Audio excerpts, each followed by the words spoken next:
if something was lame, you called it loc. Like loco? LOC, which stood for lacking of cool. Ah. It comes from somewhere. Yes. Is that what tone loc means? Girl, I don't know. But what year was that? Tone Loc was earlier. Tone Tone Loc was Loc was like in way the 80s. before this. Yeah. That was way before that. Yeah, Bridget's a baby. Probably was a baby. Yeah, I was literally a baby. Or not created yet. That's a weird way of saying, or not created yet.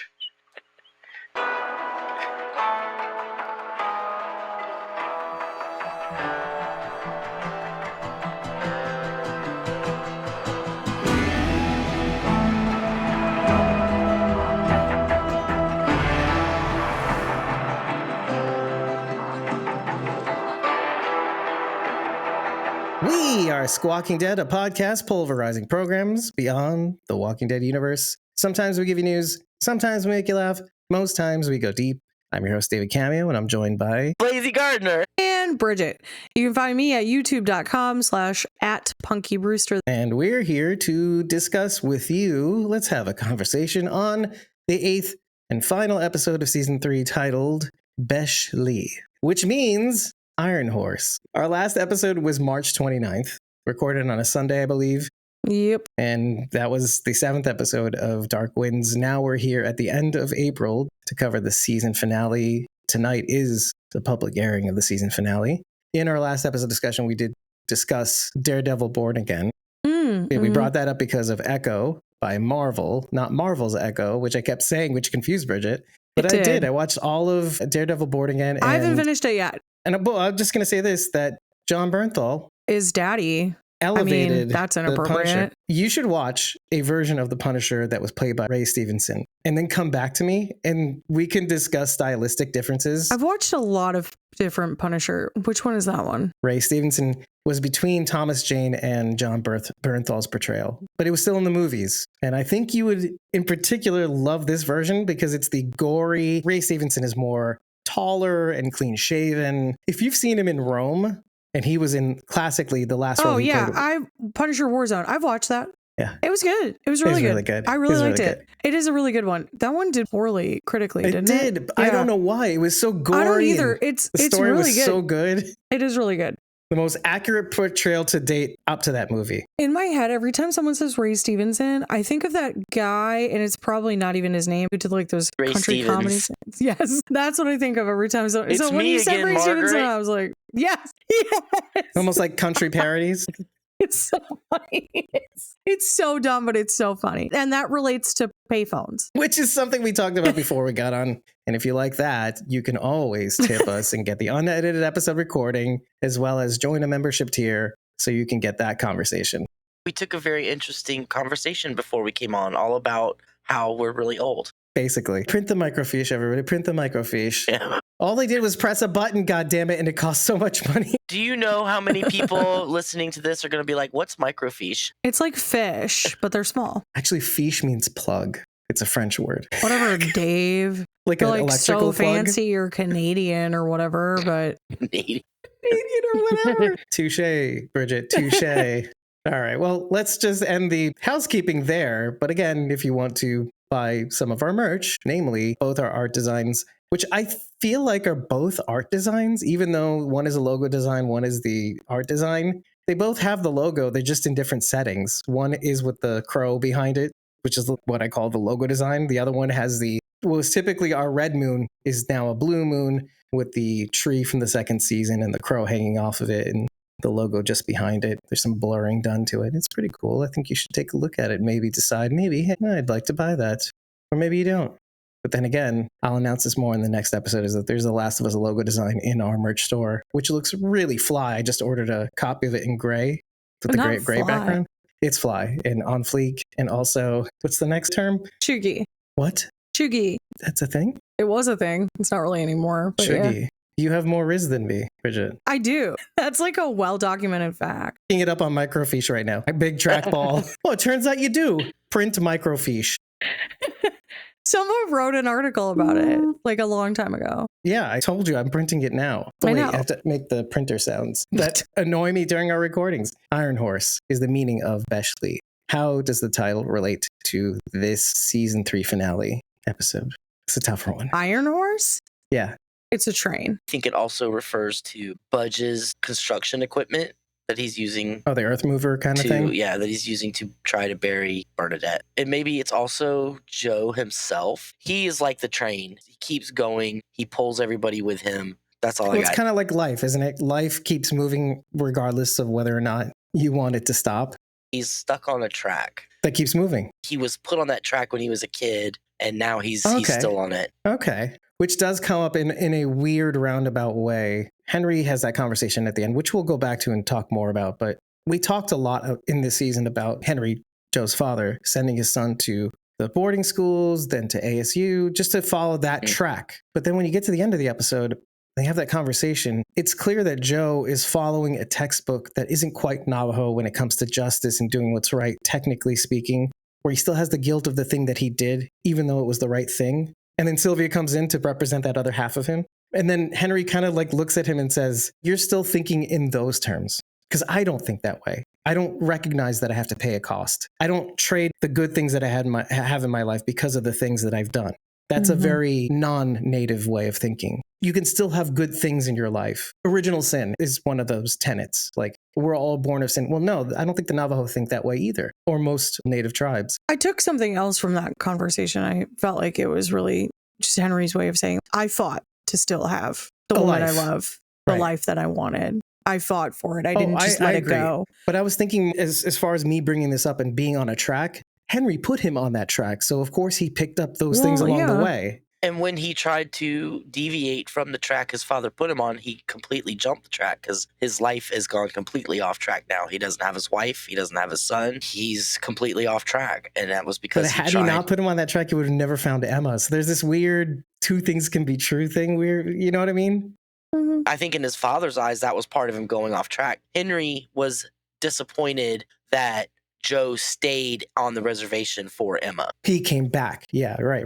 Because he wanted him to go off and do things outside of the res. Yeah, I get it. Yet he chides him about having this weird mixed culture mentality where you're carrying this guilt, but that's not us. That's not our way. But wait, wasn't I supposed to learn to not be our way? So what do you want me to be, Dad? I've got another one. It's going to go back to the obvious. Go ahead. Well, a little bit. Well, when we talk about horses and their uses in the past, it was for moving items of large and heavy weight that a human will have difficulty moving. So the semis, the oil tankers, Right. moving the product back and forth. Some might say an iron mule. All right. I see like that you. all of my jokes have been awkwardly received so far today. We're on a track and then we suddenly got thrown off of it, which is fine. We can climb aboard another train, be hobos. That's a word we can still use, right? Hobos? With I the don't think so. little stick and the clothes in the back or whatever. Is it? What is Sardine that sandwiches? called? That has a name. A trundle? A bindle. A bindle. Bridget. A same trundle is a mind. bed. Well, Same, I'm a published author, Dave. Of course I know what a bindle is. same energy, Bridget. I did look it up really quick and I just put Iron Horse Navajo in my search engine. This is the level of research that's done here. It says, quote unquote, Iron Horse is a term referring to a train or locomotive. So literally what is referred to as. In the context of Navajo culture, the Iron Horse, quote unquote, represents the arrival of railroads into Native American communities, including the Navajo Nation, and the subsequent impact on their lives and ways of life. So that conversation between Joe and Henry is more rich knowing that. Henry's all about Joe going off to the schools, but then does this weird, what are you talking about? That's not our way. This guilt thing that you have. This is the other way. But it's your fault, Dad. I learned it from watching you. Talk about old things, old PSAs. Oh, she doesn't know what I'm talking about. Yeah, I know you know. Oh, I learned it from you? Yeah, that's well It's stated. been reposted in recent Yeah. years, every 10 years. I'm not a chicken, you're a turkey. Anyway, this is your brain on drugs. 90s. I know that one well. Yeah, 'cause Rachel you're a Lee kid then. Cook. That was the remake of that one. Yes, there was an original one. Yeah, Well- this is how old I am. Rachel Lee Cook was the more sexy yet crazy version of it, in my opinion. Because then this is your brain on drugs, and this is your brain on meth, and then she like started smashing things or something, if I remember right. Yeah, she's Yeah. smashing everything. In the late 80s, there was one or mid 80s, it was just a black frying pan and somebody cracked the egg in it while it was on, and there was like, this is your brain. This is your brain on drugs. And that was like the whole commercial. Any questions? Yeah, any It questions? was just a voiceover. There's no person in there. You no just saw the sexy egg frying. ritually cook. Us 80s no. kids, we didn't need that. While I was watching this episode a second time, taking notes, I was thinking to myself, something that you had said, Bridget, at the end of the last episode. You were like, show me more of this. Joe Lee porn and the whole figuring out it was Reynolds and blah, blah, blah. But then all of a sudden it goes to Bernadette. You're like, end the episode. I don't want this. I felt that way about Bernadette this episode. Yeah, where you're like, just show me what's happening. Why do you keep cutting back to the other story? I don't care about that right now. Yeah, I don't care about the train and George Bowlegs. And actually, you know that they're going to find Reynolds. Because I found out who the bad guy is. Yeah. The rest is all paperwork. Let me there. figure out what's going on with this truck and how are they shipping it and what happened to the yellow balls and why is that not the plan they were using and why was it like, surprise, tricked you. Wow, that's it. We end it here and then I can edit it and then it goes out after the... Bridget, you just made my job so much easier. There's nothing else to talk about, Bridget. You did it. Surprise, it tricks you. It really pissed me off. So you're agreeing with me. You're like, I want to know more about this. I don't want to know about the train and Bowlegs and all that 100%, drama. yeah. It's just interesting how our minds flipped. There are several things that made me mad in this episode, but none of them had to do with the writing, the acting, none of it. It all had to do with this podcast and the things that we've said on this podcast. That's what made me mad. We spun such yarns on theories and made backstories for people that didn't get backstory. There's a shot that hung on Gordo, and I was like, is he the bad guy now? And then I was like, see, I wouldn't have thought that normally, but Sharon D had to go and say it. And so now she's wrecked it for me. Then you kind of slap your hand. You're like, no. No, he's not a bad guy. He's a good guy throughout the entire season. But also, why did they get on the train and he didn't get on the train? Did that mean that he was really with the bad guy? I don't know. I'll cover the rear. Yeah. No, he's just old and he needs to stretch before he runs. And it's like, screw it. My back hurts. I was so endearing, actually. But then it wasn't endearing because we could suspect him of being a murderer. He doesn't have the energy to be a murderer. It's true. Okay? Yeah, he's too tired. How's things going with Barbara? Yeah, that was hilarious. It was just 2 days ago. Don't you think that like Border Patrol would start noticing that their cars are missing? He's burying an awful lot of cars out in the desert is all I'm saying. He is. But never that's his U.S. plan. Border Patrol one. Just random pickups and possibly white vans, although we did see the Mixed Tech family in the white van at the end, the same white van. But no, by the way, because we'd seen him bearing the first car with Panther. May he rest Panther. in peace. R.I.P. Seeing it the second time attempted with Bernadette's patrol van thing made me think of that Fear the Walking Dead season 7 episode with June Dory / Jenna Elfman with the buses that were underground to be used as fallout shelters by the hippies, I think it was, if I'm not mistaken. Isn't that cool memory? We went into researching a whole plot of land. I blocked most of that season out of my head. But there were so many cool things about researching that.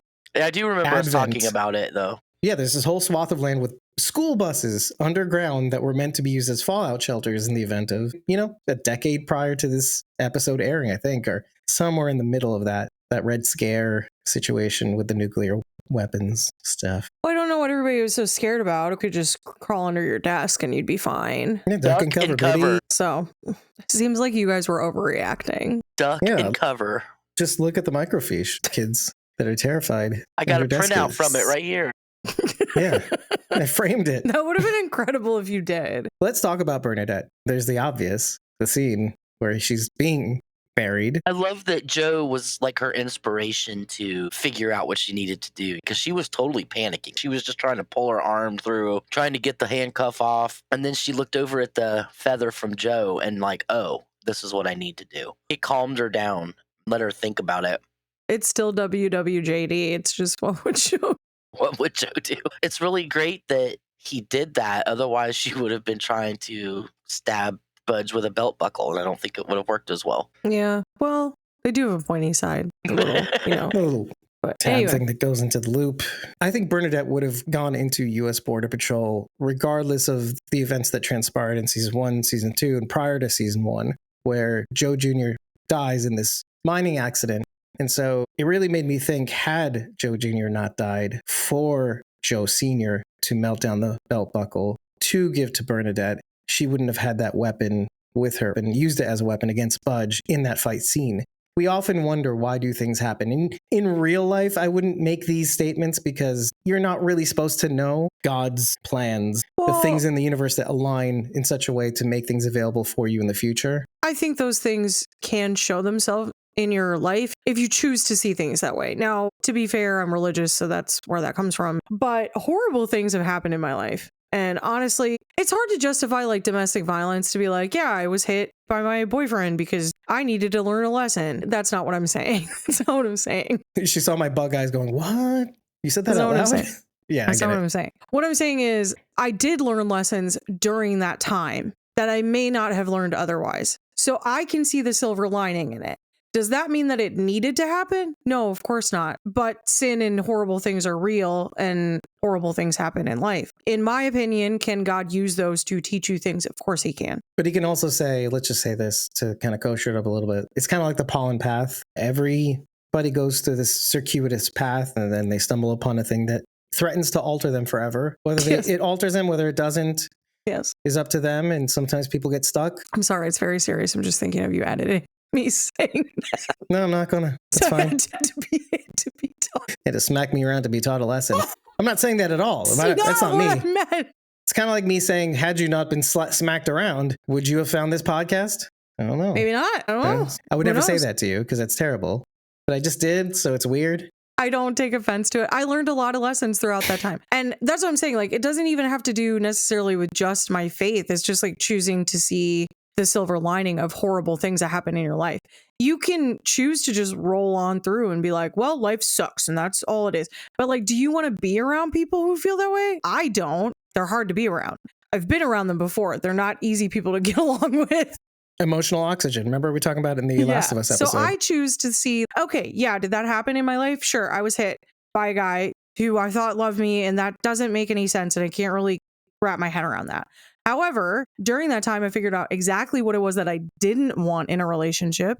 And now I have a wonderful husband who supports me and takes care of me and is not doing horrible things like that. So it led me to that point in my life. So I just view that as this was part of the pollen path I had to take. Do I wish that I had taken another path, that I was given an easier one? Yeah, man, it sucked. But I agree. them's the breaks, kid. Part of actually having suffering or having suffered is learning that that's happening everywhere and that's going to Yeah. happen. That's the nature of living, is suffering. Why does it exist? Well, why do people do bad things? Which kind of brings us back to this episode. I see other people have like really easy times, in my opinion, in comparison. But we have to remember too, pain is relative. So what may look easy to us in someone else's life, their dog dying could be the worst thing that's ever happened to them. Would that be super sad for me? Yeah. Is it anywhere near the worst thing that's ever happened to me? No, not at all. But for somebody else, that could be, because that's relative. You just kind of have to view it that way. And then them seeing your suffering helps minimize your suffering, as long as you don't say your dog died. Ew, my family died in a car crash and then that car crash went on fire. What do you have to be sorry about? Don't do that. Whatever I just did Don't- now. What you're both Don't do saying is everybody's feelings are valid. Please don't compare your dog dying to someone's family dying. And then the car Please just don't do going on that. fire. Don't do it. But yeah, But what I was going to say was actually that it's an opportunity to look at somebody else's suffering and learn from it, rather than it being a thing that makes you want to push people away, yeah. which is the natural reaction, it's kind of unfortunate. When you go through some sort of suffering, some level of suffering, your natural instinct, depending on the suffering, is to push people away, to be alone, to say you don't understand my pain. And yet Yes. really, everybody really kind of does. It's weird, hardwired programming forcing us to kind of push through our own obstacles to kind of see the other person who is suffering too, or the other person who is us. Well, and everyone's going to keep chugging along. Your Like life the might train. stop, but everybody else is going to keep chugging along. I don't know. This is all to say, I guess you just have to accept some things, and you can choose to see the silver lining in them and take a lesson from it and move on, or you can choose to feel absolutely miserable about everything in your life and then drag people down around you. I don't recommend it. It's not fun to be around you when you do that. So just don't do it. Yeah. Don't trade in suffering, but also don't bum people out, man. That's the biggest emotional Just takeaway. don't do it. Yeah. I'm going to be honest. I was a little underwhelmed by it as a finale. I don't know what I expected, but I expected more. A lot of things are left hanging.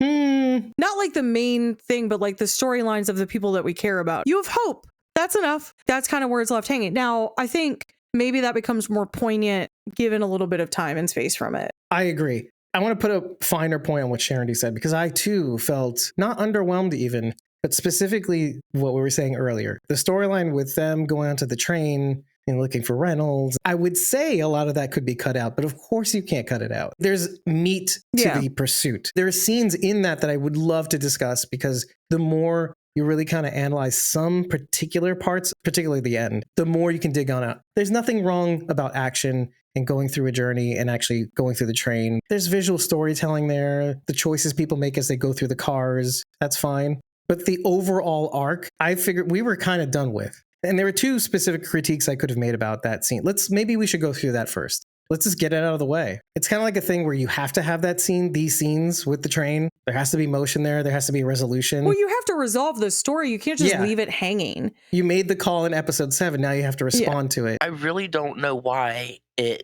didn't grab me. A train, it should be action, but for some reason it felt flat. For me, it was because in the previous episode, you figure out who it is that did it. So there's no more anticipation of the mystery. On top of that, the other storylines are so compelling. You want to know what's going to happen with Joe and Emma. You want to know what's going to happen with Bernadette. You want to know what's going to happen with Bernadette and Chi. You want to know what's going to happen with Bernadette and what's his face? I don't remember. Ivan. You want to know all these other things that this now, because you're like, I know that guy did it, and they're going to find George and it's all going to be fine. Yeah, there's all these other unresolved things. Get it out of the way. I just want to hear about the other stuff that I'm really anticipating. So I just think it's that the writing on the other storylines is so compelling. It's just like creating a distraction to that main final wrap up. Because up to this point, we did want to know all about that. We did want to know what was going to happen. We know who did it. It's confirmed. He's not necessarily like a super bad guy. He's not intimidating or scary. He's more like ambiguous than anything else. Yeah. So this is where we'll start. Okay. Because that is perfect. I love that you did it that way. And you're right. It's like a double-sided coin. Because on the one hand, isn't the start of this episode a perfect representation of we're not monsters? There are no monsters. It's just people doing bad things. Because Joe had to go through a fever dream and resolve these two sides of him warring, the thing that is right and the thing that is just. Am I a monster now? Was BJ Vines a monster? Yeah, eat so, that whole thing. But then you get to the beginning of this episode and it's Reynolds patching him up in that dirty gas station bathroom or whatever it was. And you realize, oh, he's bleeding. He's a man. And then he goes to Teddy Isaacs and he's incredulous. He's like, why wouldn't you want to work with me? I'm still me. But then that part was insane. I was mad at Teddy for like, I'm going to call the cops. Girl, just leave. What are you doing? And there's other things that are similar to that. The train itself, there was a point at which you know the reason why the train couldn't be held. Because you don't want to tip off George because George is going to run away. You don't want to tip off Reynolds because Reynolds is just going to run away. That's what they want to do. So you let the train continue running. Yeah, everybody boards the train as normal. That's fine. But then at a certain point, when Natalie sees George and George sees Natalie and they know, oh, the cops are at the station. Similarly, just prior to that scene where George sees Natalie and Natalie sees George, Reynolds sees the cop in the engineering car with all the supplies. And it's not even the train car that is the one that pulled into the station. It's like an adjoining train that he thought he could hang out in before the train came. He knows. They don't know that he knows necessarily. That's fine. But at a certain point, they're like, hey, move away, stand aside. Reynolds, and they see him. At that point, they could have held the train. Do you agree with that? Or is there a defense for what I'm saying? The narrative idea of the train still moving would have been moot. The Iron Horse. Yeah, that's true. You didn't really need it to keep moving. But in fact, actually, that's quite dangerous to keep it moving because now you've got passengers, a potentially armed criminal aboard, and you're like, oh, it's fine, just let it go, which is a bit weird now that you say that. But yeah, I feel like they should have stopped the train and gone through car by car trying to find them or something. Yeah, but I mean, it is what it is. It's the writing, right? And then you get a scene where they both jump onto the train. Right. I was trying to think of like a logic of why they didn't stop the train. And there's a couple of things I thought of just in defense of, and that is, it's quite possible this may not even be their jurisdiction, but they do have Senna. So he's like the county sheriff. So there's that. It's a little bit weird, the choice to... But then there's, if the train is moving, there's a less of a likelihood of them jumping off of it. Yeah. Because that's dangerous because of the speeds it's going. And so they would be more likely to be on the train. But then why would you endanger all the passengers? Why would you risk that in the pursuit of a criminal / runaway? Again, by the way, we should temper these critiques because it doesn't really change the way I feel about this episode at all, really. But it's just one of those things you wonder. There are good reasons. No, it's a good point. Yeah, it doesn't change the way I feel about the episode. There's not much of a critique for Teddy Isaacs a little bit, although you could say she was in shock. She doesn't know what to do at this point. She's not Bernadette. I thought it was a good contrast with Bernadette, whom we've criticized to high hell throughout the season. Not in a scathing way, but Bernadette is headstrong. She has her faith, and she goes into some of these situations that you feel in some senses is reckless, but there is a way about her that is pretty adept. She's good on her feet, so why wouldn't she trust her instincts? Whereas Teddy Isaacs can't do the same thing. She's a Oh, wait. scientist. And then once he tries to bust through the door, I'm calling the police. I'm like, whoa, wait, you should have done that first. I know. Well, Or not at all. part of that is like she knows what he did, but he did that to a child and she's an adult and his colleague. So I think there's a level of like, this guy is not really threatening because he doesn't come off as threatening in any of these scenes. You're worried that he's going to try to do something, but I'm not worried at any point that George is going to be hurt. He's on a train full of people. True. And there's reconciling the men you know for all this time versus the men they say did this thing. Yeah. And Also, It's if you're going to hard. kill I get it. George, when he finally catches him, he takes the time to drag him out of the room where they were alone and hidden. Mm-hmm. And drags him out into the open where everybody can see him and he can be stopped. I didn't understand that move either. You've got him trapped in the crew room. He can't go anywhere. But instead of doing the job he came to do right there, which I'm not saying I wanted George to die. I'm just saying I don't understand the reasoning behind the move of dragging him out in the open instead of just killing. You wanted to kill him. Well, kill him right here where you've got him in this room where there's nobody else. Close the door. He can't go anywhere. But instead, you're going to take the time to drag him out kicking and screaming in front of all the people on the train. I can give you an answer. I don't know if it'll be satisfactory, but I know two things about close quarters firing of pistols. One is the sound. You True. could damn near go deaf because of the power from the gun in that enclosed space. But there's another factor too. Those trains are made of metal, and the ricochet effect alone could mean that you end up hurting yourself, Well, he even didn't if it have to passes through shoot the him, body. though. I mean, he could have hit him with the gun and bashed his head in or something. Now, not only is he not killed the kid, but he's got this dead weight with him that he's, instead of getting away on his own, he's dragging this kid around. I get it. Well, also, George gave him a hard time too. Got a couple things to mention. One, this could be his subconscious fighting against these actions. Deep down, I don't think the scientist is really that bad of a guy. So this could be like accidental self-sabotage. He doesn't want to kill any of these people, really. He's doing it to preserve his legacy, which is just such a ridiculous concept, but that's what this is all about. I want to mention personally that anytime that there is a scene like the one with Teddy Isaacs where she is pushed and she falls into the corner of something. Worst nightmare. Due to this being a trope in Hollywood, I'm terrified of that happening. I have fainted in my own kitchen at one point. This was a couple years ago. And I fell. And at the time we still have it. It's a kitchen island and the top is concrete. Mm. And I remember thinking, thank God I crumpled forward in the kitchen because I would have died. Are our skulls made out of butter? No. But that is often what Hollywood would like us to believe. But a slow fall is better than a full fall, right? Yes.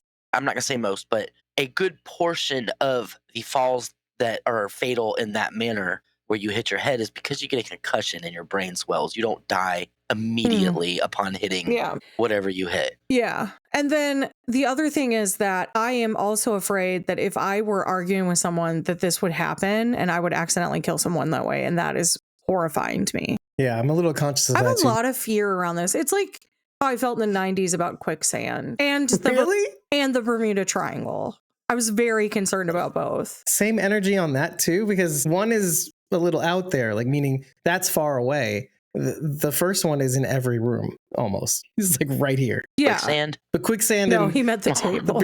Yeah. Quicksand's no, the second everywhere. thing. The It's first literally thing in is every room that's in my there. I just want to share with you a sort of every week sort of thing. When we're loading and unloading the dishwasher in the kitchen and Evelyn and I happen to be in the same room, Evelyn doesn't usually care about my bodily safety at all, which is very, very clear. But whenever I walk into the kitchen, she goes, I have the dishwasher open. I just want you to be careful around here. It's because she watched the movie Garden State. That's how the protagonist's mom Yes, she becomes a quadriplegic or whatever. It affected her to that degree. He pushed her and she fell over the thing and hit her head. Right, she fell backwards, right? Yeah. It affected her and traumatized her to the point where she doesn't want that to happen to me. When you started saying that, I was like, he's going to say Garden State. It's the worst thought that you never thought to have. And now it's the only thought you have every time you open the dishwasher. How did we get here? Well, falling over suitcases and hitting our heads on tables. And I want to really zero in on that because that's where I first started getting the idea of, well, it's true that it's just people. It's just people doing bad things and the things that good people have to do to stop them. But also what can be true is realizing that you're the villain in your own story rather than the hero and leaning into that life. He chooses to stay in the motel room until the time of the train departure or whatever. He chooses to put Teddy Isaacs in his trunk rather than leave her in the hotel room or the motel room, whatever it is. He chooses to go after George. He continues down this. He could have stopped and quit, but he chose to be the villain. I have to see this through. Because there's a certain point at the end of that saga where he's in the observation car, where there's that railing and there's the outdoors, and Joe convinces him to let George go. And that scene was pregnant with a bunch of staring and convincing Dr. Reynolds to let him go. He's just a boy. This ruined my life. No, he didn't. He's just a boy. Ergo, he made a mistake. He didn't know any better. He wasn't trying to expose you, and nothing would have happened at all to you. But you mistakenly thought that this kid was out to ruin your life, or the other kid too, Ernesto Cata. But then you continued making mistakes. Well, and he made sure that they ruined his life by killing one of them and trying to kill the other one. You ended your life by doing that. And for what? You weren't getting justice. This is like why it's interesting to compare Reynolds with Lee Porn in that respect. What was it for? Well, it was to cover a wrong thing instead of a right thing. And then you continuing to choose the wrong thing. And I think when he lets George go, he finally realizes, I'm a person who was already doing a wrong thing, tried to cover it up with a worse thing, and then went after another kid to continue to cover it up. There are several stages. We kind of went through it, which is why we have a hard time accepting this narrative a little bit, or this episode, is that he continued doing the wrong thing to get to this point. There was a certain point where he could have, like you said, he could have shot him in the car and it'd be over with. What was the point of even going after George? Your career is already over. Because I was thinking about this. I'm like, why are you still going after George when you know all these people? They know it's you. He doesn't know that they know. I mean, he knows that maybe they're suspicious, but he doesn't know that the cops are after him. They've shot at him or whatever, but they didn't see him the whole time. And he doesn't know that they figured out the arrowhead thing. So he's still going after George in hopes that he can wrap up this last little loose end and get away with it, because they still don't know who he is. They don't know his car. They haven't seen his face. The only reason they figure it out is because of the arrowhead, and he doesn't know that they've done that. The arrowhead and the witness. Where he screwed up is already going after George. If he would have let George go away, he could have gotten away with it. But like I said, he continued to do bad things and make mistakes. And so you're in this situation where you have the very witness in your arms as the police are riding up on you. And literally, if you continue going down this path, it's over anyway. You already caught. Don't make it worse by ending a child. And this is the thing. When he says it's just a boy, when Reynolds looks down at George, this dovetails really, really neatly to the conversation we had about in episode 7. How can somebody value a child's life so less? The children are our future, that sort of thing. And then you stack that against an artifact, a legacy or whatever. And that was the realization. Whatever it is that I was trying to protect is done. And so do I continue down the path of embracing the villain just for the sake of embracing the villain, being the monster? Or am I really just a man who, first of all, did a wrong thing, covered up with a worse thing, and is about to cover it up again because it's not covering it up anymore with an even worse thing by killing another kid? It's over. So am I ready to go that far? Because I'm not really a monster. I'm able to see that this boy's value as a kid who also made a mistake. Wasn't trying to hurt me. He's just a boy. I do break into things and you spray graffiti. Do you think that killing BJ Vines and the resulting trauma that Joe has made him second guess shooting the professor? Because she doesn't care. Whatever, dude was going to shoot you, bang, bang, he's gone. Joe was hesitating. Any one of those moments, he was justified in shooting the dude. Is it the lingering trauma from killing BJ Vines that is stopping Joe from doing what he's going to end up having to do anyway? I don't think it's hesitation. I think he sees a little of himself in Reynolds. Not much, but having killed somebody, he sees the monster in him is the monster in you. We're all capable of bad things. There's the other half of him that is the cop. First principles justice, that we bring people to a jury of their peers. And ideally, that's the way to go. Because he wanted to arrest him. He should be brought to justice. And it's his way of also kind of brick by brick kind of rebuilding his house after killing BJ Vines. Is kind of reestablishing his life, building something like at the end of this episode. In the end of the day, I think it really comes down to, it's like he knows that he can go back to the way he was to arrest people. You're just confirming what I said. We talked about learning lessons earlier. Killing BJ Vines taught him a lesson that killing people isn't the answer. In the essence, that is making him hesitate and taking an action that he may have to take. I'm thinking the other way. That's what I'm saying. I think not having killed Reynolds or not having shot him outright when he let George go told him that he can go back to the way things were. That's more what I'm thinking, that he can give the man a chance to turn himself in, that I'm not a cold-blooded killer, that there was a reason. I didn't do this out of anger or the heat of the moment. I could have stopped the car at any point, but I knew I needed to do this. But with Reynolds, it was more like I can still go back to doing things the quote-unquote right way. That's what I was trying to say. It's not about hesitation. Yeah, it's just about like a fluke. more like a mulligan. Yeah. No, I'm not going to do that again. It's different. It was my son. I didn't actually kill him. I just took him out in the desert. And let the earth do its work. Yeah. I can see what you're saying. Both of you are to some degree saying the same. Yeah, It's like yeah. two sides of the same coin. I agree. I think there's a little bit of both in that. And to know that it doesn't change your principles or your values, to know that you can reconnect with the world and society and not have that thing change you, which does go to the fact that, yes, we are just men. We don't automatically turn into winged creatures with horns when we do a bad thing. And that's not me. Not seeing yourself as the villain is the key to this. And slowly but surely, the way he behaves informs himself of his character and who he is. At every step along the way, even the humor with Senna at the beginning about having sex with Barbara and things shriveling up over time is another brick or another tell in his life that he can go back to a normal life and make jokes and talk about nonsense and have a life. And then it goes to the end of the episode where I'm just building things. And Henry goes, that's the first step.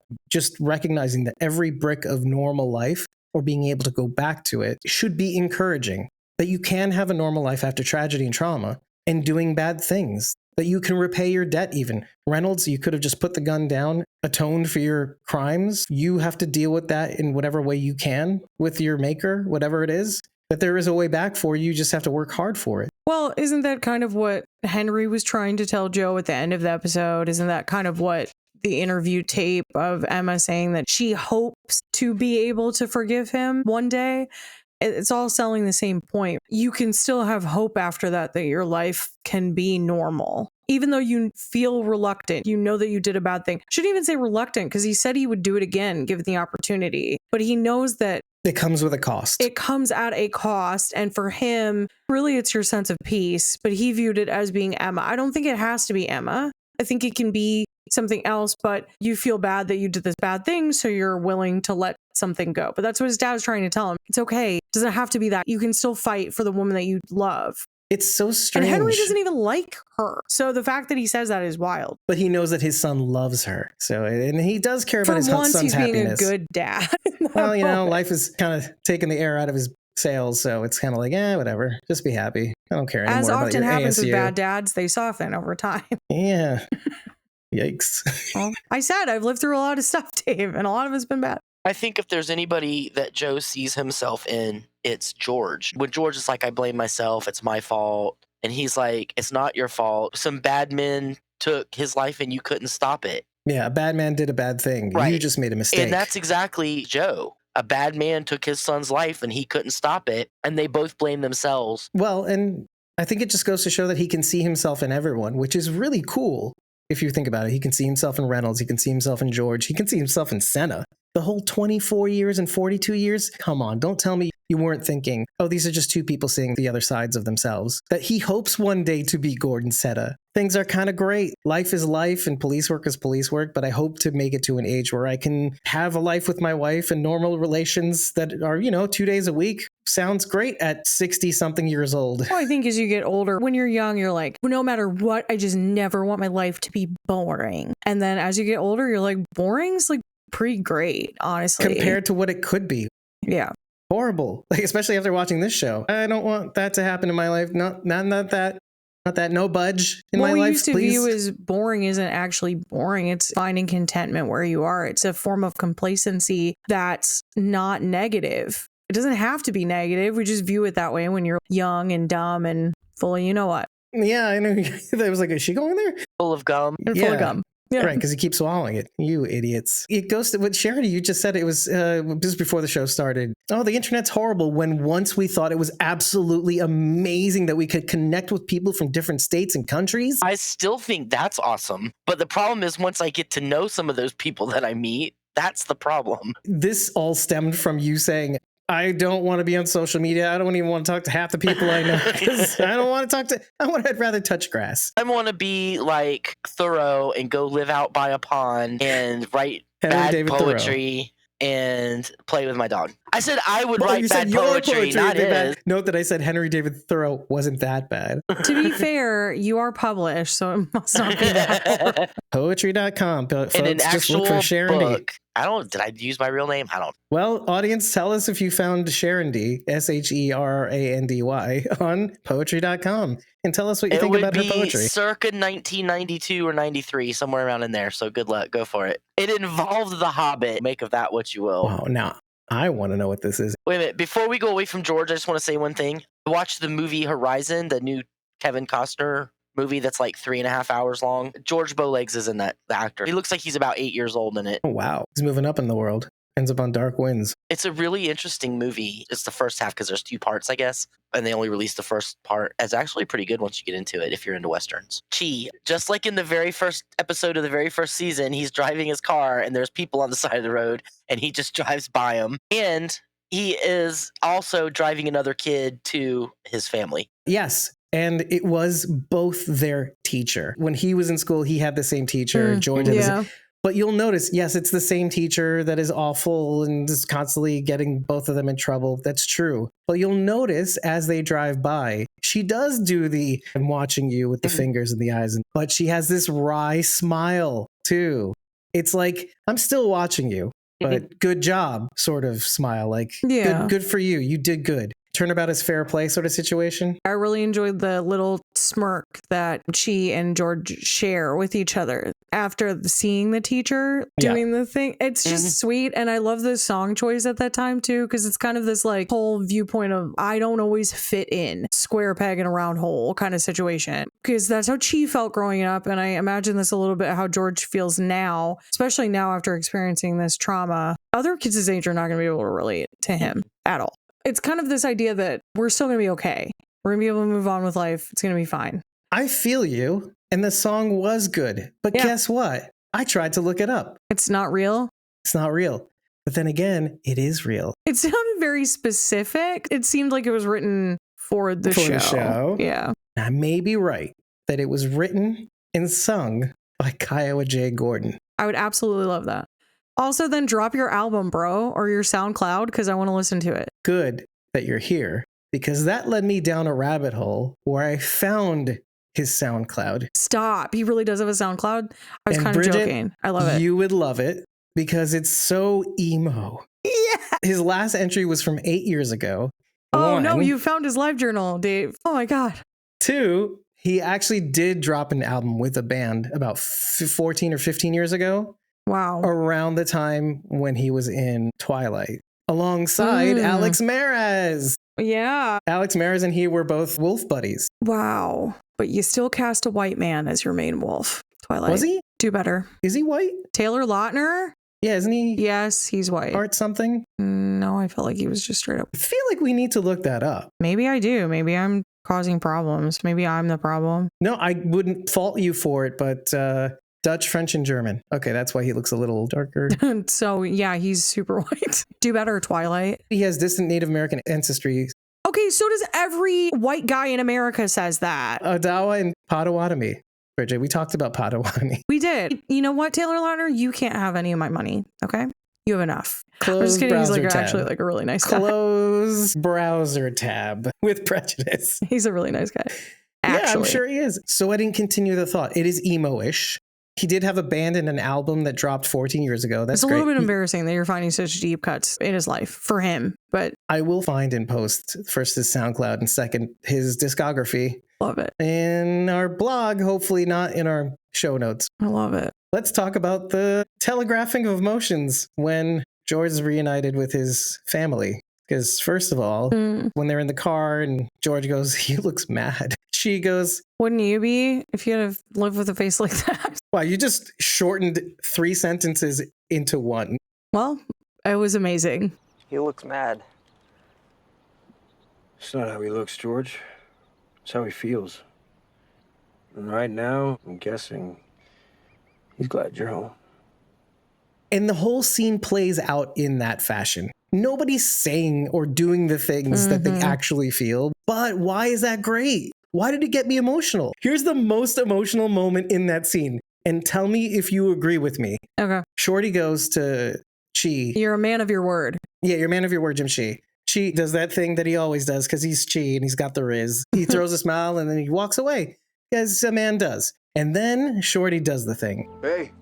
Chi turns around and then Shorty just gives like a upwards nod. And then Chi just smiles again and goes into the car like a 70s porno. I don't know, it's a 70s action film. Oh, God. These days, that scene would have been bro, and that would have been the whole scene. There's a channel called The Back Focus. In it, they have the turnaround walk away. It's a thing in movies where it's like, hey, so-and-so. And they go, what? And they go, thanks. And they walk away. It's a common thing in movies. When you actually know that that's not a thing in life, it makes sense for movies, but never in real life. It's demented. But in that moment, that with the little tiny, it was one dialogue, it was one word. And it just had me choked up. That's him saying, thank you for everything. Well, thank you for everything. We're burying the hatchet, so to speak. 15 years of history or whatnot. Yeah, just like all of this drama and anger and resentment towards each other. Now, we've seen them essentially bury that over this season, but this kind of clinched it. There is just something overwhelmingly emotional about the scene, even though there's minimal dialogue. And so, brava to all of the actors, because Show, don't tell. this is a phenomenal example of that. When we see the little one-armed, Travis calls that a church hug, Speaking of clinching, right? the one-armed hug. What you're seeing is Shorty letting go of generational trauma, essentially. Trying out this thing called hugging. Yeah, like I'm gonna give this a shot. I'm not gonna be the cold person that I have been to my son to this point. I'm gonna show him that I care about him, because he was very worried about his son. This was a great example of it. He's going to break this generational trauma, or at least try. Generational trauma isn't gone in one generation. It usually takes several of people trying to work out, how do I be a better parent than my parent? Yeah, it starts out with one person deciding to stop the cycle. My grandmother, she was never hugged as a kid. They were not a touchy-feely family. They were German. They were very stoic. And my grandmother went to college, and she would see people, families coming to pick them up or drop them off, and they would hug. And she thought, that is so beautiful that they do that. They love each other so much. They're showing each other with this embrace. And so she tried it, and her mom was like, what are you doing? And so then when she got older, she thought, I'm going to break this generational trauma. But when you talk to my mom, my grandmother hardly ever touched her. She doesn't register her effort, but it was happening. Then you have me, my mother's daughter, who hugs everyone. I love hugging. It's broken over time, but it took several generations to get there. So this little side hug is him saying, I'm going to do my best so that my children are better than I am. Travis just interrupted to say, then I married him and he hates hugging. Travis, you're in trouble when I meet you someday.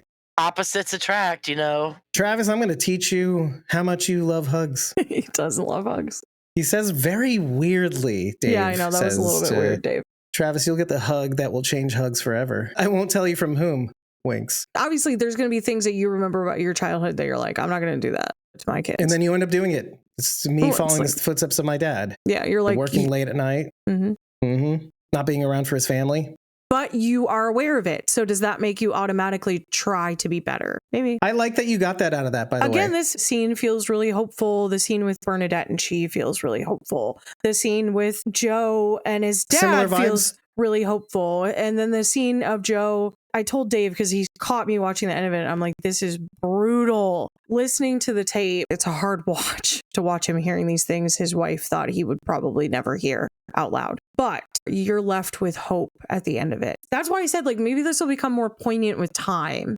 And maybe if we take a step back from it, it'll seem a little bit different. Oh, no. Let me just say, even though there were things you could, this is why I said it in the beginning, even though you could criticize some things about this episode, like the train scene and whatnot, nothing about it was really wrong. overall, I walked away feeling satisfied. With conflict came resolution. I will say I disagreed with what you were saying about things left hanging compared to the other 2 seasons where they laid the groundwork somewhat for the following season. Season 2 ends off with leaving Shirley J. Vines out in the cold. And then season 3's continues from that vibe. Season 1 has that thing with Frank Nakai doesn't die. I guess you're right, Dave. I guess it does follow the trend of the other seasons. It doesn't. I'm disagreeing. It doesn't lay the groundwork for the next season at all. So much more resolution. I see what you're saying. I think the only thing that's left hanging is the Joe and Emma thing. And even then, you could end the series there. It would be sad. You could. But there is that hopeful element in it that And maybe they were ended already up getting signed together. for season 4, so it's not like they were worried about it. That's the best part about this, is that now that there's so much has been wrapped up,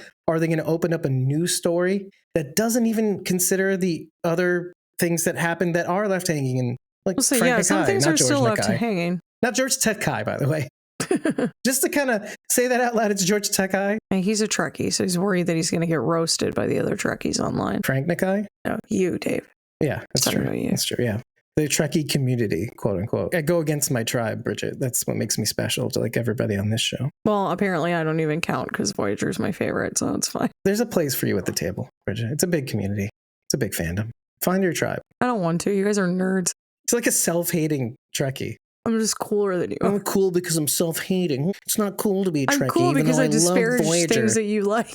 As long as Dave likes it, disparage it to high hell, even if I like it. Bridget Pakai doesn't die. I'm going to send you a TikTok later, Dave, that exemplifies exactly what I just did. I'm going to send it to you right now, actually. What is it? Oppositional defiance disorder? Sure, I don't have it. You have it. No, I really don't have it, Dave. Let's go to Chi and Bernadette. Yes, Charity's clapping. Good. Because similarly to the scene with Shorty and Chi, where there's a lot of emotions telegraphed through subtle things. By the way, going into that scene where he's dropping off George, in my notes, I'm like, there's Cecil. Because we hadn't seen him since that one I episode where Joe know, gives him the since ant farm. And his ant farm was laying sideways, and you're like, something happened to him now, too. Knowing that Cecil's played by twins, whom we saw in the play in the 6th episode, then you see him and then he hugs George in an actual sort of hug. It's like not quite like he and his dad, like with the shoulder hug, but it was like this kind of like, nah, push you to the side a little bit and we'll hug diagonally, right? We'll hug diagonally so that my dad can hug completely horizontal. But then we go to Bernadette and Chi. I know we're talking about hugs too much, or me at least, awkwardly, maybe a little cringely. But what's weird is when Chi and Bernadette see each other at the end and there's no words. It's like they're visually hugging each other. And then Chi lets out A little this giggle. that little laugh, that little guffaw almost. He's aware that we're seeing this the same way, that this is the most adorable boy meets girl after this weird hero's journey that they've both been on. It was cute. It's adorable. It was really cute. Bernadette's hair looked phenomenal in that I scene, know, too. like a horse's hair. Oh my gosh, it was beautiful. Do you remember when I said that he was taking care of the horses and that's one of the horses Yeah, he yeah, used? yeah, I was yeah. like, yes. I didn't care about being right at that point. It was just like, what am I watching here? This is like romantic porn right now. It's like, I'm getting something out of this, but it's not the thing you're thinking. And it's more a heart erection. His heart grew 3 times that day. My heart was engorged with blood. I'm so glad that As it she normally is. kicked Munoz to the curb. Get out of here, Munoz. I felt bad. I felt bad too. I felt Considering bad what because they it was went the through. opposite of what Joe got out of it. He asked for hope and she said no. Just Yeah. straight up no. She's pretty moralistic, and he was taking the payoff, even if he didn't spend it or whatever. He lied to her. Maybe like more of a lie of omission, but still. I was very sad about Ivan. We talk about trauma Yeah. bonding all the time, but this was the exact opposite of what happens with the trauma bond. Trauma breaking? That trauma makes people separate. I guess that is a thing, though, by the way.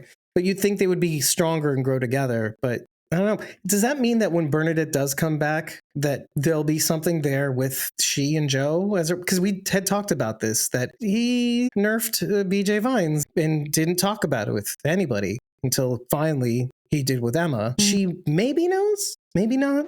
Bernadette definitely doesn't know, but if she finds out, Yeah, I know. I had said that would really sully her image of him. maybe. Could kind of give her an identity crisis in some way too, since she relies so heavily on him to kind of set the foundation for who to be. And his code. But then there was the thing that she said when she was leaving Ivan, And this didn't jar me necessarily, but I did want to talk about it. Ivan says, what are you going to do after this? And she says, I'm going to pray. And if there's any room left over for you, I'll pray for you too. Something to that effect. Yep. I wanted to know what you guys gauged from that, because I always thought Bernadette was spiritual, upheld her traditions, believes in the medicine bags and stuff like that. It's not a bad thing.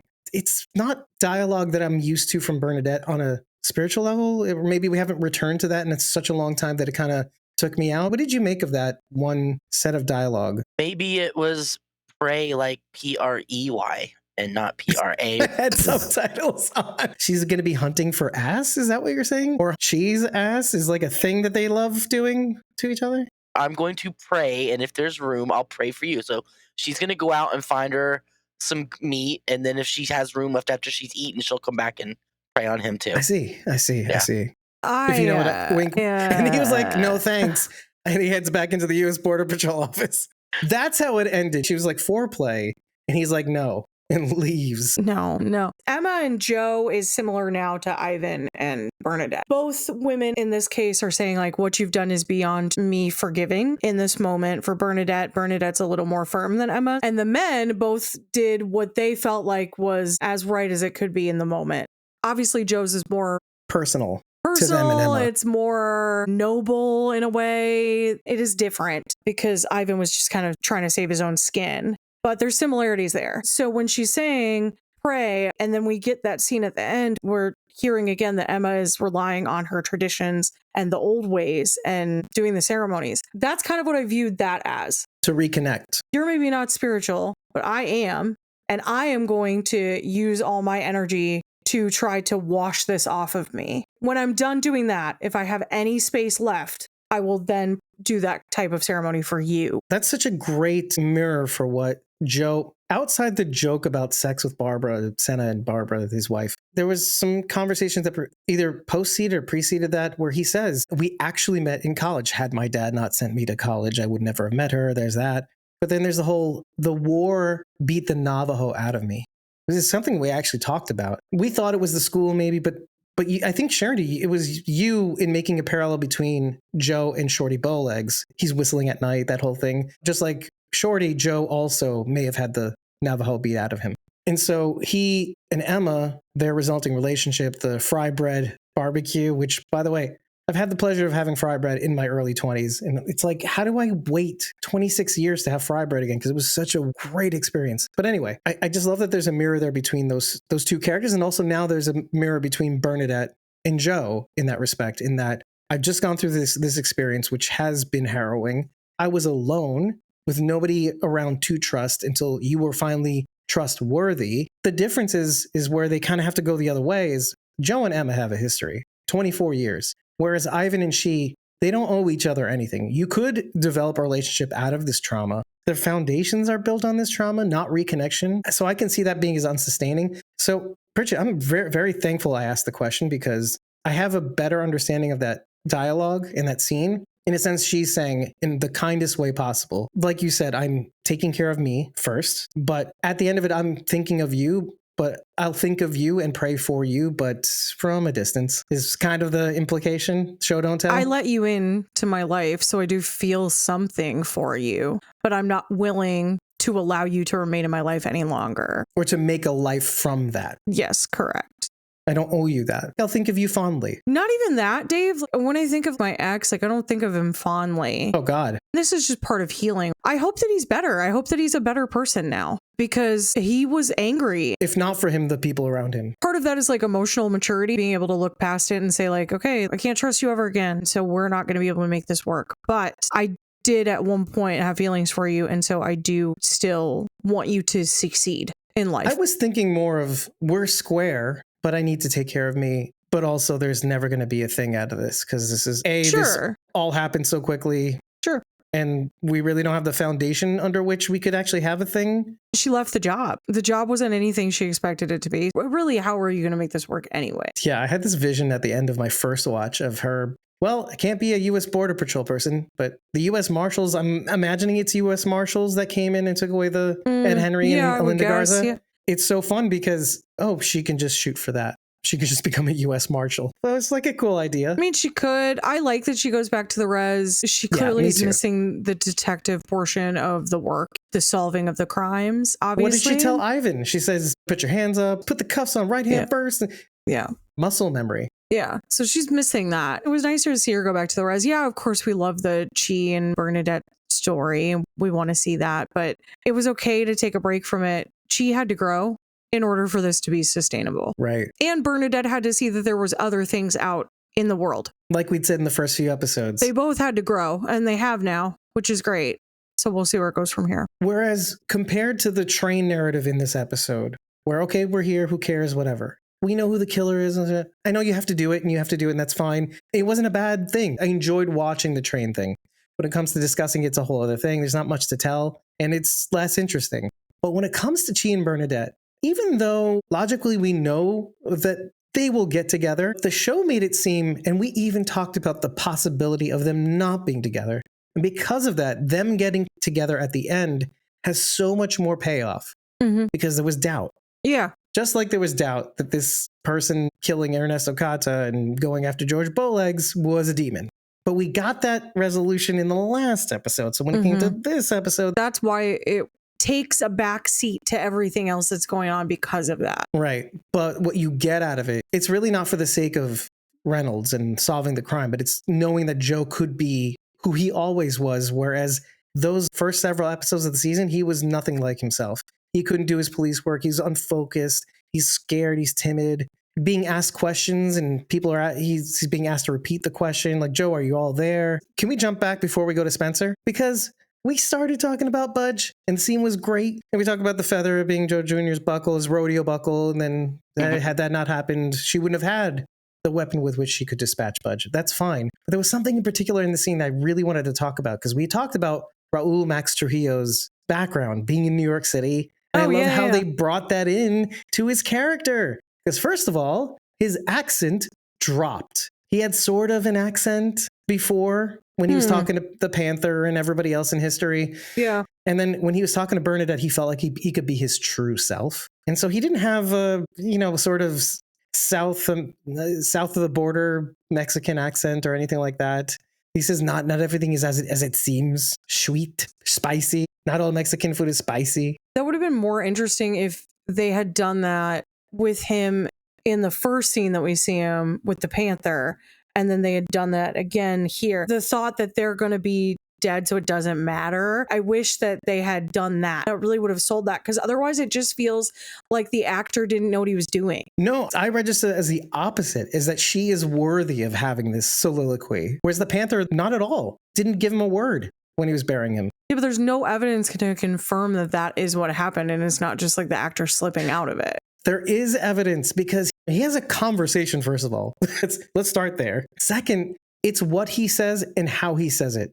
So what he says is two parts. One is he admits he went to Reedsville Penitentiary, talks about his experience about radio and how it has reach. But the radio station he was listening to was 900 miles away, WNBC in New York City, which probably Raul Max Trujillo was listening to way back in the day, which I love. So there's that. So he's giving of himself, whereas before with Panther, he was not. He was just like, this knucklehead. Why is he spitting sunflower seeds everywhere? I have no qualms about killing this guy without a word, let alone a backstory. But there's something else that he says in this. He's talking, again, because he's a psychopath. He's not talking to Bernadette.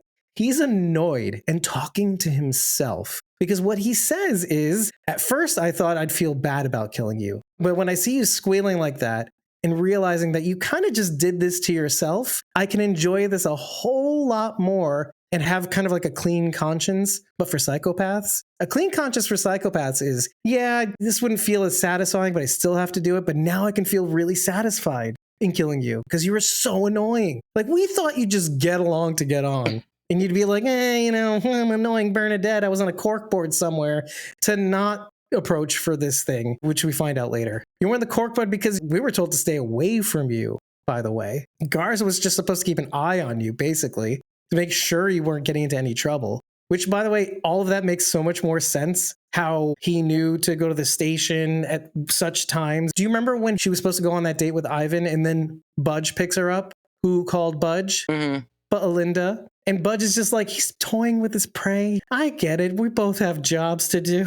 You know what I do. I know what you do. Let's not get in each other's way. Don't be annoying. I get so much out of this, knowing his past, knowing the CIA spook thing, that this is a result of him having done time, now working with the CIA to be covert, and then probably working for himself. Well, you just said a minute ago, like toying with his prey, and that kind of made me think of Sylvia because Sylvia, right? he is like the opposite because Sylvia didn't really mess with Joe. She beat around the bush a little bit at first, but then she was like, "No, I think I got you." She didn't play with him. She was the cat that just smacked her paw down and missed. No, what you're saying is sort of right. She just wasn't a psychopath. What's the opposite of a psychopath? That was her. Actually kind, and you couldn't tell more when she gives Joe the tape recorder. Mm-hmm. She could have left it there. They do understand each other. They both say okay, which is something I just want to briefly bring up right now. It's nebulous where the term okay comes from, and they both say it. She told him flat out, "I know you did it, but I can't do anything about it, so I'm not going to." And that'll be that. Maybe, again, we go with the train analogy, maybe you can get back on the right track. Yeah, I can't do anything about this, but what I can do is something about what's going on between you and Emma, which I loved. I didn't have to come here. I didn't have to say goodbye. I could have just left. She goes out of her way to see Joe, to give him the tape. It's not like an F you. It's like, I know what you did. There's nothing I can do about it. I'm not going to I'm not going to go out of my way to kill you. Also, there's that. I know you're a killer that didn't get his justice, so I'm not going to kill you like you killed BJ Vines. There's a mirror there too. She felt justified. I could take you out. But she wasn't personally affected by Joe, so there's that. Someone else who couldn't stop a man from doing something. Yeah, exactly. And that's not to say that she would. But anyway, okay. They both say okay. And I find that kind of interesting because okay has two meanings. One is what is often thought of as the Choctaw word okay, which is so it is, or it is so, or that it is. But also in Lakota, and it's misattributed to Crazy Horse, but it's actually Low Dog, often borrowed by the Klingon, speaking of Star Trek. Today is a good day to die. See, he's a nerd. I told you guys. Normally used as a rallying dork. cry before battle, but also that things are right in this world at present. So I could go today, and it would be okay. Is It'd be that fine. the etymology of the word okay? Yes. No, there's two originations. One is the There are use multiple. of Old Kinderhook. I cannot remember which president it was. Kinderhook. It was Van Van Buren. Buren. He was from New York, so he was called Old Kinderhook. Okay. And there was also a trend in the 1800s to spell things wrong. You have to read on it because it's really weird. Instead of saying all correct, ALLCORRECT, it was all OLL correct, Correct. With a K. KORRCT. Wow. Again, I listened to A the podcast about it. okay. But there's so many attributions for this word. Well, it's just Even in interesting Greek. because the way that we use it now, it is that so it is kind of. So the Choctaw. We're not saying all is correct. That's not really what okay means in our vernacular today. When we say okay, it usually means meh, in between. It's changed over the years of just like yeah, all yeah, other of words. course. Yeah, of course. Use and meaning changes. It's just interesting to see that even if the etymology came from somewhere else, that the Choctaw's meaning for it maybe is more relevant than the original etymology. Even through other languages, that word means the same thing. There's a Greek version of this. It just means the same Sounds thing. like it. Okay. Scottish, same. Also, your Okay. people, Bridget, I think, maybe. Who knows? No, actually, I'm not Scottish Not even at a all. lick of Scottish. Not that I'm aware of. English and Irish and German. So you missed one part of the island, went to Yeah. People were not spoken to again. It's pretty serious. common. Yeah.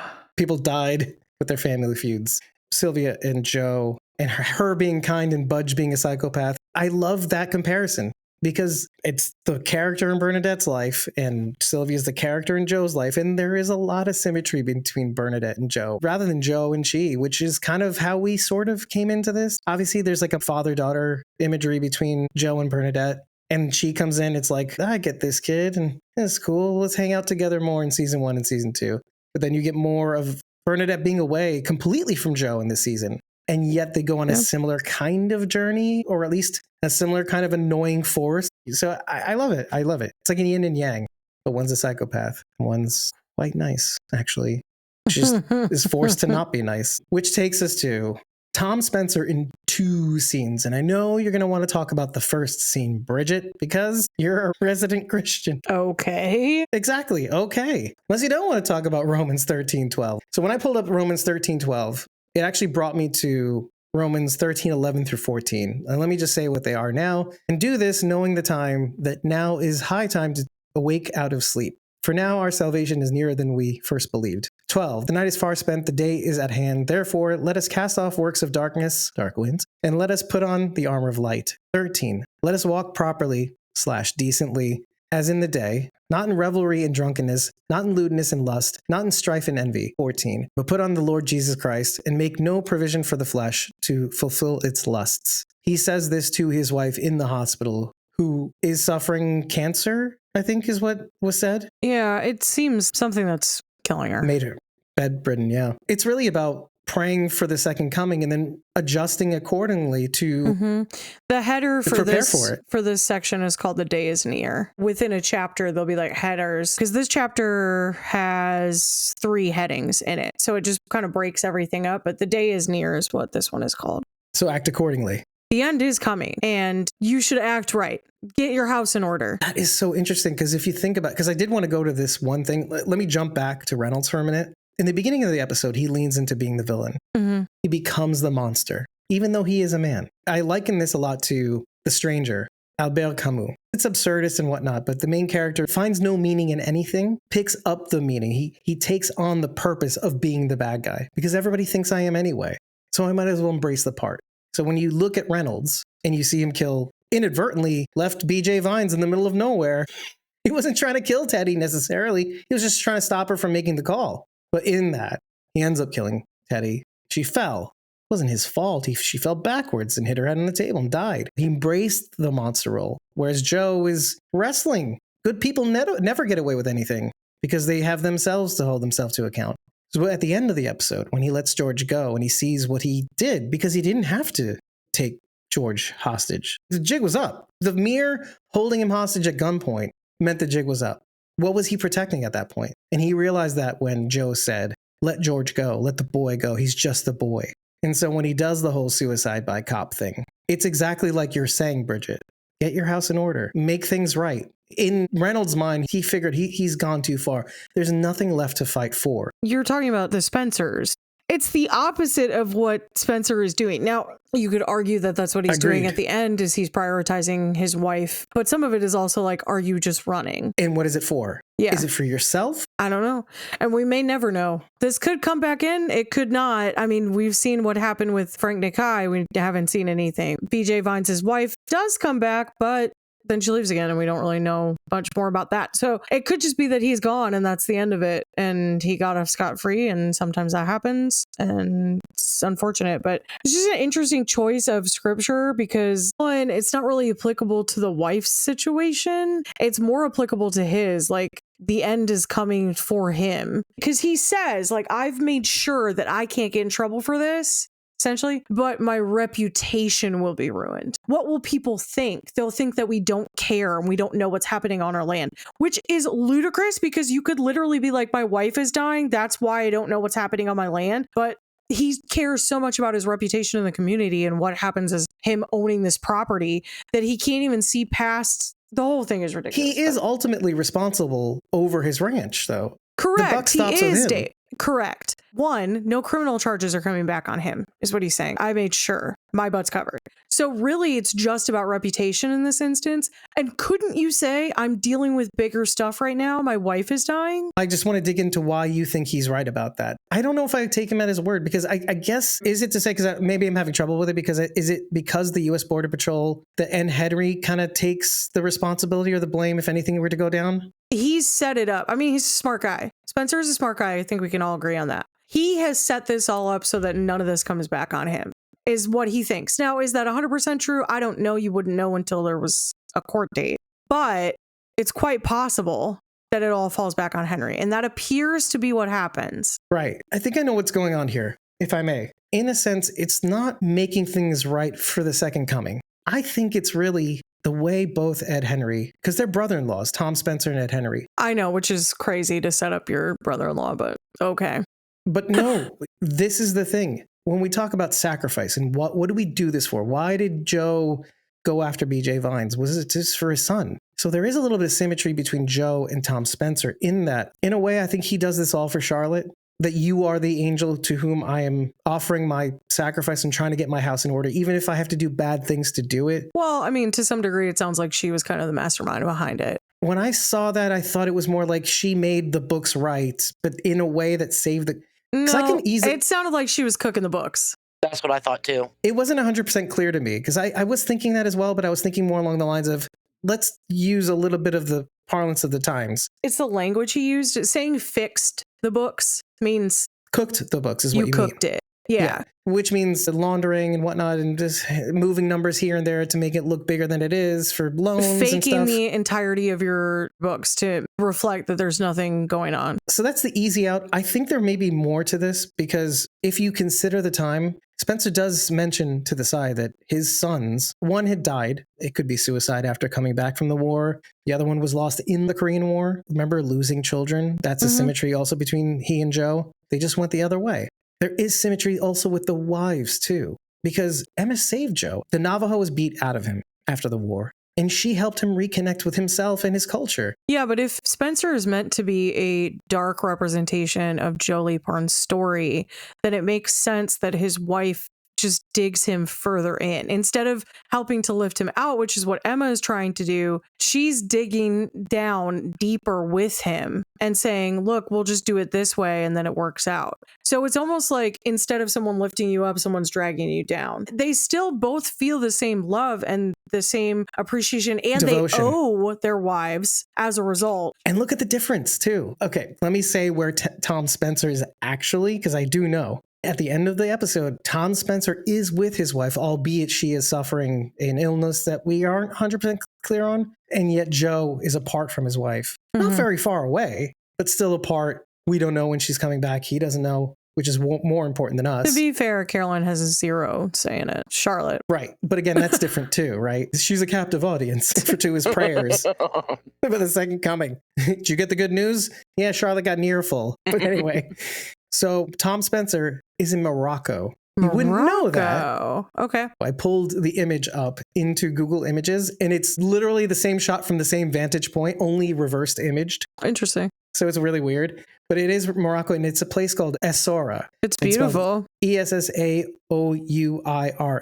And Charity might know about this, but this is typically at the time, this is like around Michener, James Michener, what is it called? Not the Runaways. The author? Yeah, but it's the hippie trail. All the hippies and beatniks went to Morocco, to this place in Morocco, to kind of wander around, and the shooks and all that stuff, and be all their hippie selves, to the point where this was a common place for Jimi Hendrix to be at the time, as well as Cat Stevens, who became Yusuf. Islam. Yeah. And Frank Zappa, too.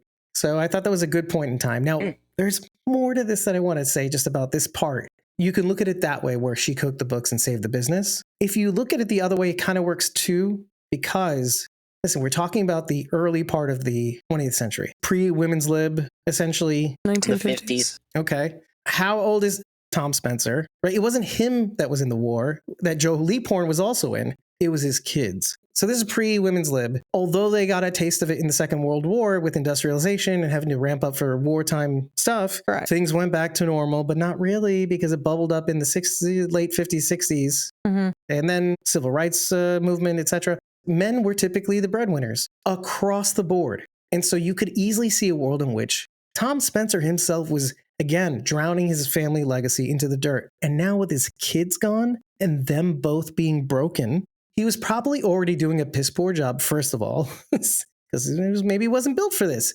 Let's look at the positive way. His wife gets involved in the actual job, in the actual business, and she fixes it. She actually knows mathematics and fixes the business, but then she gets sick. So Tom has to somehow save the company in some fashion. So he goes back to either his old ways or finds a new way of saving his land. And so she's out down for the count. And it's not for the business or the legacy and all that stuff he talked about initially. It's for his wife. I like that idea a little bit. That's very romantic, obviously.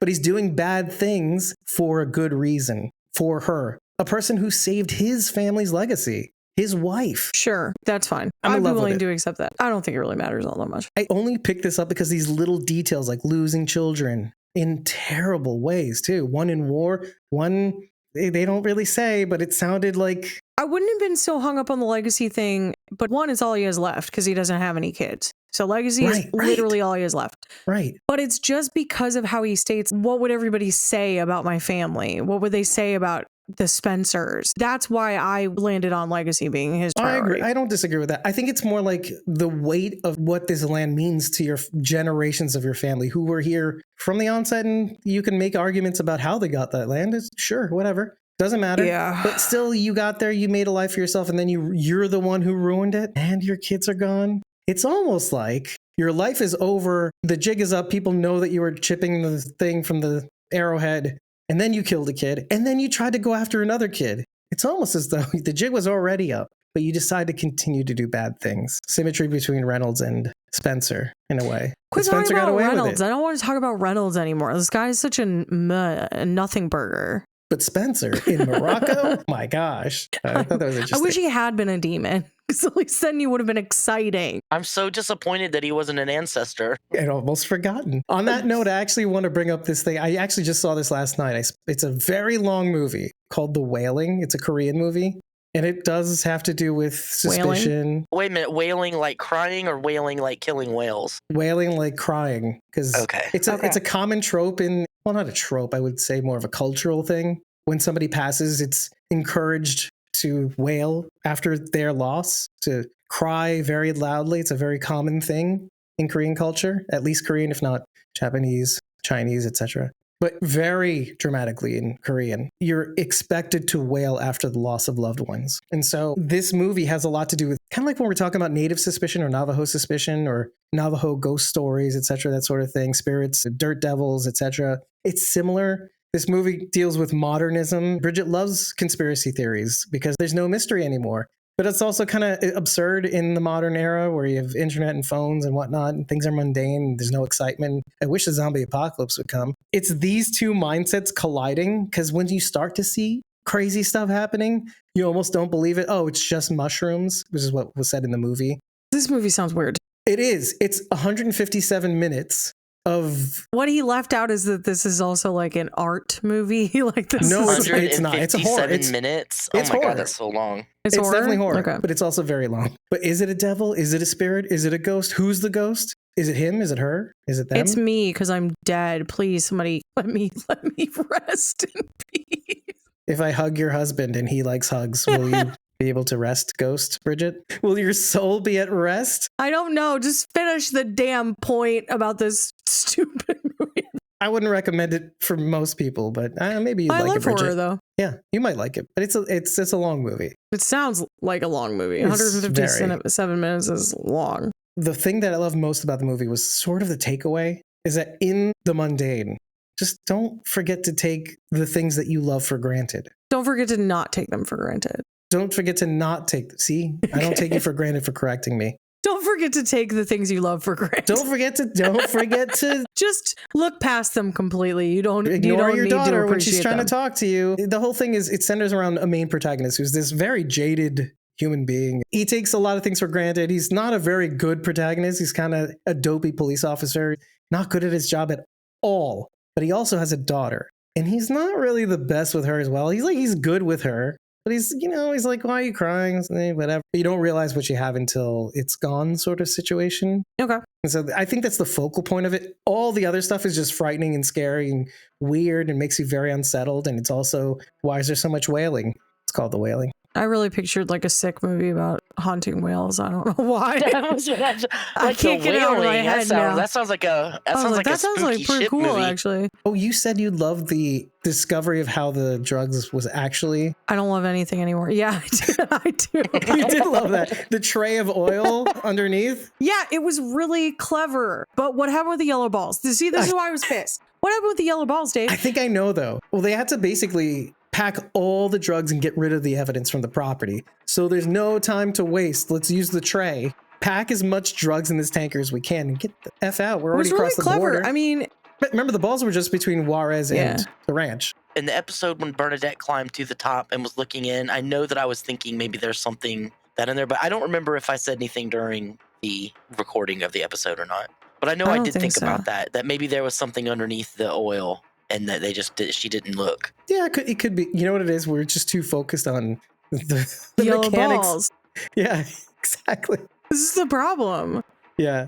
Well, you have to remember the yellow Why balls. did they hold the shot on him for so long, Dave? Why? Just to explain the order of operations, the yellow balls were just meant to truck the oil with the drugs in the ball, in the oil, Yeah. from the actual Sol de Oro facility to Spencer Ranch across the border. Once it was in the ranch, the drugs would just go in normally because there's no inspection. They're in the United States and then could be distributed accordingly. Mhm. That's fine. No weighing after it gets to Spencer Ranch. So just to give you the full picture, that's what they're trying to do. They're just trying to get the drugs out of there into the reservation, make one last big ass, huge ass haul, and probably be done with it for now. It was pretty clever.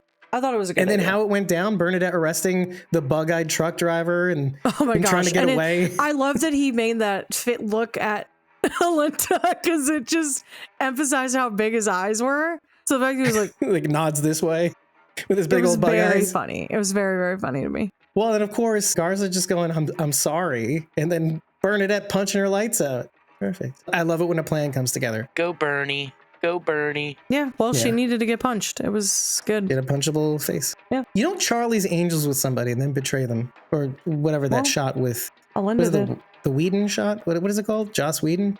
Yeah. You don't do that to a buddy and then betray them. It's terrible. I think today's a good day to die. And if you think it's okay, Wow. why don't you go ahead and why don't you do that without all the noises? I'm a Trekkie who only likes Voyager. Well, today's a good day to die. And if you think it's okay, why don't you head on over to ratethispodcast.com/squawking dead. 5 stars and a half hug is all we need to know that you love us. Tell us what you like. Tell us what you didn't like. I didn't like that very much either. Remember to tell us after every single episode. If you're watching this on YouTube, like this video, comment, share, do all the things because that helps and it's free. And we like it that you like us if you show us that you love us. And if you really like what you've heard and you want this to continue, even though Bridget wants this to end, Literally. just temporarily, just to get her strength back. Just right now. Just in this moment. Just for now. Tip us on Ko-fi. You'll get access to our unedited episode recordings, my pre-squawk insights, as well as forever access to our Discord. And if you happen to join a membership tier for as little as $4 a month, you will get more access to our Discord, as well as those perks in perpetuity, discounts and free things in our Ko-fi shop. Take advantage of our request section where you can get a shout out for $10 on this episode saying whatever you want me to say in this episode. And we'll send you a copy of it, don't worry. And if you are an advertiser, you can actually buy advertising at the top, middle, and end of our podcast. You'll find out more about that in ko-fi.com/squawkingdead/commissions, I think it is. Speaking about memberships, if you happen to join the Whisperers, Survivors, or Great M tier, you will get a free classic t-shirt upon signing up. If you join the Survivors or Great M tier, you can show up in these episode breakdowns alongside us. This episode was made available to the public. You could have been on this panel with us talking about this episode alongside us. And if you happen to join the Great M tier, the Greatest Ish tier, you could be in the core channel where we talk about things that we cannot share with most people, but we will share with you, and you can weigh in on how this podcast does more things because you'll be a part of it all. You're a junior producer. Hooray for you. You earned that right. I've been your host, David Cameo, and I was joined by... Sharon D. Lazy Gardner. And Bridget, you can find me at ko-fi.com/punkybrewster. That's PUNKYBRUISETER. This is the last and final episode for a while of Dark Winds, and we just want to thank you from the bottom of our hearts. This has been fun, actually. We really, really thank you for joining us on this ride, and we appreciate that you appreciated this discussion. And it means a lot to us from the comments that we received from Iris Boysenberry on Spotify, and from Neo is the one on YouTube, and a whole handful of you on either of those two platforms, which we got comments from. None from your ratings, by the way. Just want to throw shade at the audience for not rating us at ratethispodcast.com. No, I've appreciated all the comments, even some of the ones that weren't. I saw one It's okay. last night that I was It's like, okay. wow. But okay. They went out of their way to say something to which be meant, mad. It's fine. It's yeah, all right. it's okay. Hey, you know what? It all helps the algorithm, buddy, so stay mad. But even if the ones, and I'm not talking about those, I'm talking more about the ones where they were a little bit more critical about what we've said. That's okay. We take it in stride. We want to do better by you if we can. And if we can't, shrug it over our shoulder, take note of it, and we'll move on. But again, the fact that you went out of your way to do anything at all, and that you kept hanging in there to see what we do next, means a lot. So thank you. We've loved this season of Dark Winds, and I can only imagine what the next episode of Dark Winds shall bring, considering the end of this episode. So thanks, everybody. we'll see you in the next one in a couple years. But no, we're going to be live tomorrow night. Ha, ha, ha. Literally. Yay! So hope you watch The Last of Us. Yeah, we're going to be talking about the 3rd episode of The Last of Us. So be there live with Another us. hour of joy and fun. Mhm. She makes it sound terrible. Another hour of joy, quote unquote, and fun, quote unquote. I meant the show, not us. I have fun with us. I'm talking about watching the show. Oh, okay, that's fine. I'm cool with that. Yeah. Everybody. Right. It's torture porn. So bye, everybody. We'll see you very Bye. soon. And hang in for our other Bye. discussions. We got more to come like Dead City, so we'll see you very soon. It's true. Adios, amigos. Take care, everybody. Bye. See ya. Would want to be you. I would. Well, Because maybe. it's so Depends. hard being myself. Yeah. Being me hasn't been super great, but it's all right now. It's actually kind of easy. Just lean into it. One more round of thank yous to all of you who stuck around, asked about, and participated in our discussions of Dark Winds, mostly season 3, as we come to the close of its 3rd season with its episode Béésh Lii, which means Iron Horse. The only bit of housekeeping that I have at the end of this wonderful close to the 3rd season is to consider listening to our other conversations on other television properties, namely at the moment, The Last of Us on HBO Max, and of course, 2nd season of The Walking Dead Dead City, which we're actually going to be recording today, and every Sunday for the next 6 weeks, roughly around 4 to 6 p.m. on Sundays. We go live discussing The Last of Us, the 2nd season, every Tuesday at 7 p.m. Eastern US time. And of course, you know the drill. We like to thank our Whisperers, Survivors, and Great M tier members in reverse order. It's a little perk that they receive, along with many perks, when you join a membership tier on either Patreon or Ko-fi. Starting with the Great M tier, the greatest ish tier, we have at Real Ryan GM on X and Instagram. In the Survivors tier, we have Douglas Atherton at Walking Dead Artist 2 on Instagram. In the Whispers tier, we have at Kim.Rowley, the number 1 on Facebook. It is hard to say goodbye to a show that you've invested in probably more than you actually thought you would. And to all of you out there who are experiencing the same feeling, I empathize with you. But that doesn't mean you have to say goodbye to us. So keep hanging in there, maybe watch the same shows that we're watching, and always remember that we are squawking dead.